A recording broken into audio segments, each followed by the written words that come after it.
வணக்கம். வீடு, நிலம், சொத்து இந்த மாதிரியான அமைப்புகள் யாருக்கு சேரக்கூடிய தன்மை அவங்க ஜாதகத்துல அமைந்திருக்கு? பொதுவாக ஒரு ஜாதகத்துல 4ஆம் இடம் அப்படிங்கிறது தான் வீடு, நிலம், வாகனம் போன்ற அசையா சொத்துக்களை சொல்லக்கூடிய அமைப்பு.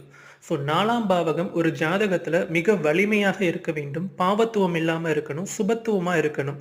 இந்த அமைப்பு இருக்கும் பட்சத்துல அவங்களுக்கு சுயமாக வீடு என்ற பிராப்தம் அவங்களுக்கு கிடைக்கும். இதை தாண்டி காரக கிரகங்கள்னு சொல்லக்கூடிய செவ்வாய் மிக வலிமையாக இருக்க வேண்டும். 4ஆம் இடத்தோடு 11ஆம் இடத்தோடு தொடர்பில் இருக்க வேண்டும். அல்லது 4ஆம் அதிபதியோடு இணைந்திருக்க வேண்டும். மற்றொரு விஷயமாக சந்திரன் தான் எண்ணங்களுக்கு காரகன். வீடு கட்டணும், வீடு வாங்கணுங்கிற எண்ணங்களை கொடுக்க வேண்டிய அமைப்பு சந்திரனுடையது. அப்ப அந்த எண்ணங்களுக்குரிய கிரகம் சந்திரன் செவ்வாயோடு தொடர்பு பெற்று 4, 2, 11 தொடர்புல வந்து அந்த தசாபுக்தி நடைமுறையில வரும்போது அவங்களுக்கு வீடு, நிலம், சொத்து அமைப்புகள் கிடைக்கக்கூடியதா இருக்கு.